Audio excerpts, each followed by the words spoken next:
Hi, Facebook friends. I'm grateful I woke up today. I'm grateful John woke up today. I think all my kids woke up today. I haven't heard any different on that. I'm grateful you joined me this morning. It's exciting. I'm really excited. Yesterday, I mastered Mojo. I have a lot more to learn about it, but I actually used it and I loved it. And so I have transitioned from I can't do this and I don't understand this and it's very frustrating to, oh my gosh, this is awesome. And oh wait, I think that webinar said it could do this or that and I can do this or that and schedule my appointments in there. Anyway, so even an old dog can learn new tricks. It's very exciting. So embrace change. That's my first thing I want to talk about this morning. And then I wanted to talk to you about last night. I couldn't find anything I wanted to watch on the television to fall asleep to. I had about a little bit of time when I was writing some thank you cards, and I like to listen to the TV sometimes. And so I found that there's a documentary section in Netflix, and I found a documentary called Hungry for Change, and I thought, oh, I couldn't really read what it was because it was far away from, I didn't have my glasses that can see. Anyway, I couldn't read the small print, but I clicked on it, and I actually liked it. And it was talking about the food we eat and how much sugar we consume. And I learned a lot in that. I would highly recommend it. I'm going to see if I can post the link down below to it. And one of the things I learned in there is that Louise Hay, who I follow her and enjoy a lot of her uplifting messages, she has a mirror routine every morning that she does and that she talks to people about. And what is your morning routine? And she says your morning routine sets the day, tone for your day, which is also Miracle Morning talks about that. And before I knew about both these people, I agree with this. This is so important, making sure you do your meditation or prayers. I read my scriptures. I write in my journal every morning. But I hadn't heard about mirror routine until this video talked about it, and so I looked it up, and what she does is she gets in front of her mirror every morning and she says that she loves herself, and it teaches you how to love yourself. Or let me see what else she said, something about loving yourself unconditionally, and I accept myself the way I am. So because if you don't love yourself, her big premise is if you don't love yourself, the rest of the stuff you can't really work out. So the more you love yourself, the better your life will turn out, and you'll have more success in the rest of your life because you love yourself. And I'm going to log into my notes from that movie. I ended up, after I finished my stuff, taking tons of notes from this movie, and it said, yeah, you don't... I accept myself unconditionally right now. If you do that for 30 days in front of a mirror, you'll start to believe that. Isn't that great? I accept myself unconditionally right now. So it's a prescription for 30 days. And hi, Liz, how are you? So I like that. Look in the mirror, because she says, do you wake up and think, oh, I'm not looking forward to the day, or I hate my body, or I don't love myself, or I'm not looking forward to this or that. Hi, Irene, how are you, gorgeous? Happy late birthday. So she says you wake up in the morning every day and you tell yourself that you love yourself and you accept yourself. And I love that idea. The other thing that I learned from that movie last night was visualization is the way we speak and communicate to our subconscious. And that's why having a picture of the way you want your life to be, or your dream board, is so important in what you want to attract into your life, because that's how we communicate to our subconscious what we want. And they gave an example of it, which is if you're in a foreign country and nobody speaks your language and you need to use the bathroom and you keep asking where's the bathroom, and nobody answers you and you really have to go to the bathroom. If you take a napkin and you draw a picture of a toilet in the bathroom, the picture, the image communicates to the other person who doesn't speak your language where the bathroom is, and they can communicate to you and show you where the restroom is. And it's the same with our subconscious brain. We have to give it a picture to focus on.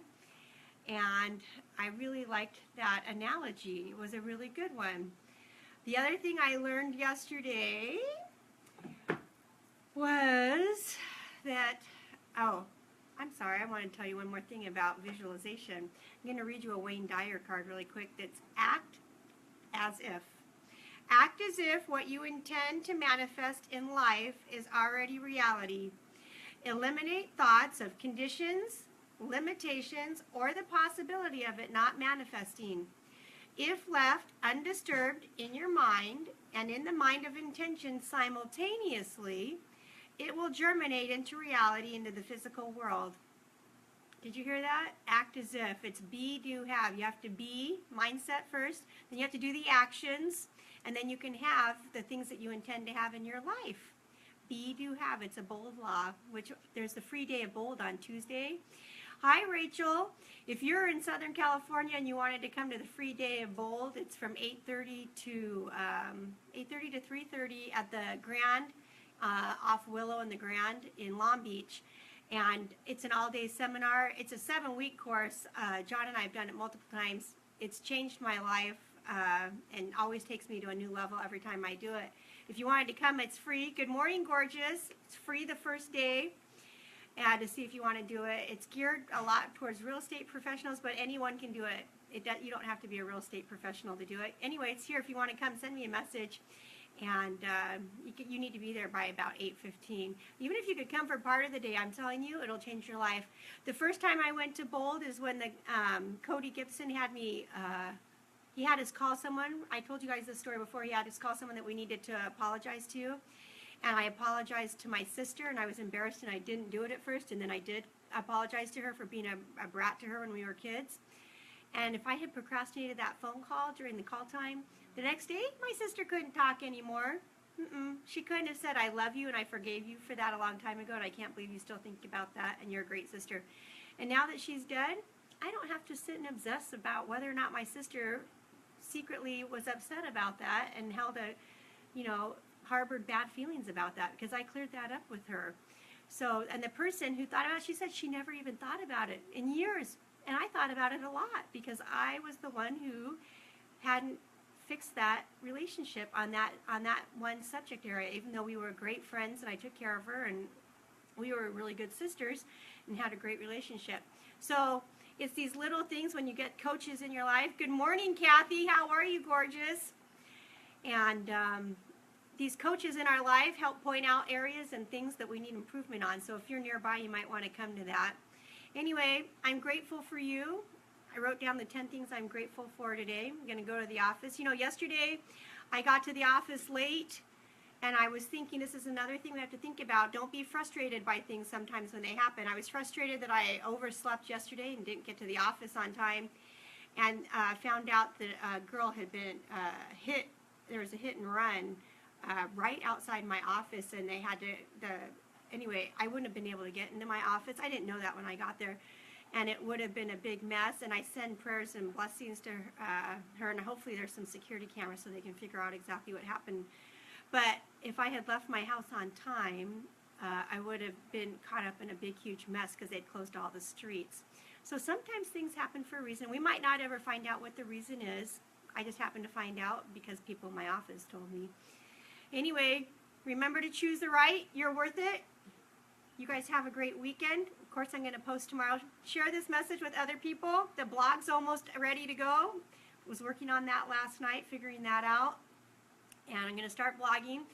If you're LDS, or if you're not LDS, it's conference weekend this weekend, which is my favorite. You get to watch, usually I watch Saturday and Sunday. I have to work on Saturday, so I'm only going to get to watch on Sunday. But it's going to be exciting. It's best time I get to sit in my pajamas at home and watch the leaders of our church speak to us. It's exciting and hear their uplifting messages. So you have an amazing weekend too. It's exciting. Today's date night too. If you don't have a regular routine to date the person that you're in love with, put that on your schedule. If it does not in your schedule, thank you, Cassandra. Good morning. If it's not in your schedule, it doesn't exist. I put every little thing, even like after my call time, I have another reminder that says to update my database with the things that I learned and got new information on people. And sometimes it's these little things, do this, do that, write in my journal. They're all my little reminders, because if it's not on your schedule, it's not going to happen. So if there's something that you're not doing right now that's going to help you achieve your goals and the life and the vision you have for yourself, put it in your calendar with a reminder. Anyway, remember, healthy mind, healthy life. Choose the right because you're worth it. You're unique. You're special. And you were sent here to be great, not to be mediocre, and to have a great life and to spread joy and light to everyone you come in contact with.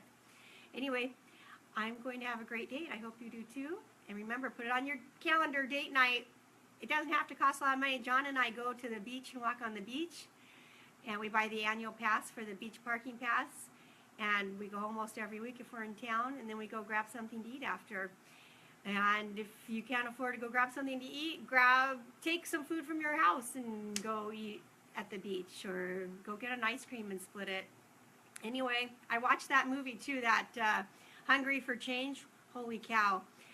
I'm going to be making some more changes to the way I eat, and I'll be sharing that with you later. Anyway, have a great day.